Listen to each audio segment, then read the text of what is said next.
Editor's note: CNN special report Twitter and Trump with Bill Weir explores the president's prolific and controversial use of the social media platform on Friday at 9 p.m. ET. CNN: It was just after lunchtime the day after Barack Obama won re-election, and Donald Trump was about to try out a new line on Twitter. He was hardly a novice on the microblogging site. Since @RealDonaldTrump announced itself to the world in 2009 with a plug to watch Trump read David Letterman's top 10 list, he had sent thousands of tweets to promote his brands, roast celebrities, and build a steady following with musings like "You never see a thin person drinking Diet Coke." One constant among the 140-character bursts were hints of his political ambition. The sick people at shouldtrumprun.com have got it right? How are our factories supposed to compete with China and other countries? Was one of the first tweets Trump sent with his own hands, and it failed to mention that shouldtrumprun.com was created by his own lawyer.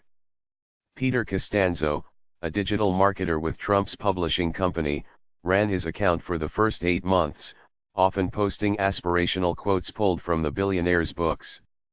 But when Trump took over, the feed became noticeably more aggressive.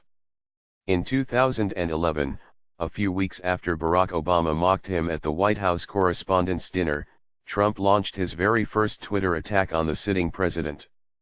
Over 1,000 more would follow. He tweeted his birther conspiracy theory more than 60 times before admitting the truth, yet during the 2012 election, none of it seemed to matter. Obama beat Mitt Romney easily. Around 2 p.m. the next day Trump tweeted the line that would change history. "We have to make America great again." Few noticed. Today the tweet has less than 1,500 likes. But it marks a seminal moment in the marriage of man, message, and machine that defied the laws of political physics and helped to make Trump the most powerful person on earth. With almost 36 million followers, @RealDonaldTrump is far from the most popular account on Twitter. Katy Perry, Justin Bieber, and Barack Obama each have close to 3 times as many followers. But each Trump tweet is news, rocketing from Washington to every corner of the planet at the speed of digital light. "I'm going to do it very restrained, if I use it at all," Trump told 60 Minutes after winning the White House. But it soon became obvious that his unfiltered thoughts and barbs would not let up once in office. In the weeks after the election, his targets ranged from China to Joy Behar of The View, adding to a Nixonian enemies list that the world could watch grow in real time. Public enemy number one, as far as Trump is concerned, is the mainstream media. He's made his distrust clear through constant criticism and aggressively taking on traditional print and broadcast outlets. Twitter soon became a conduit for the former Apprentice host to express his views without the interference of a TV screen or microphone. Once in office, he continued to use Twitter as both a sword against political foes and the press and a shield against historically low poll numbers and the Russian collusion investigation. He's tweeted the words "witch hunt" 17 times since January. But announcing policy on Twitter has proven the most problematic. By tweeting his defense of a travel ban from Muslim countries, he gave opponents legal ammunition to stop it in court. His proclamation on Twitter that transgender people could not serve in the military caught the Pentagon by surprise. His tweets also often reverse the careful messages of his own communications team. "I think if Donald Trump implodes, it'll be because of Twitter," says presidential historian Douglas Brinkley. He puts things on the record that he thinks are an emotion of the moment. But he's creating a legal record for himself. A reckless use of Twitter could cause him to go down in the end.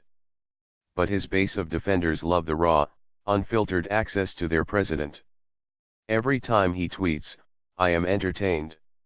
Sometimes I'm informed. It tells me what to care about today, tells me what he's thinking," says Scott Adams, creator of the Dilbert comic strip and an early Trump supporter. "It's transparent.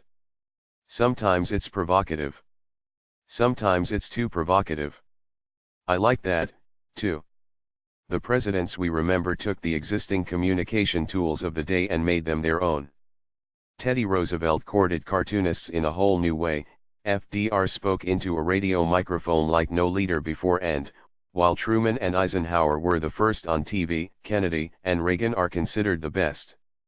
Likewise, Obama may have been the first POTUS on Twitter, but Trump is leveraging it in ways that will be studied for centuries, and despite calls from both critics and allies to give it up or tone it down, few believe he will. My use of social media is not presidential, it's modern-day presidential, he tweeted in July. Make America Great Again. View on CNN.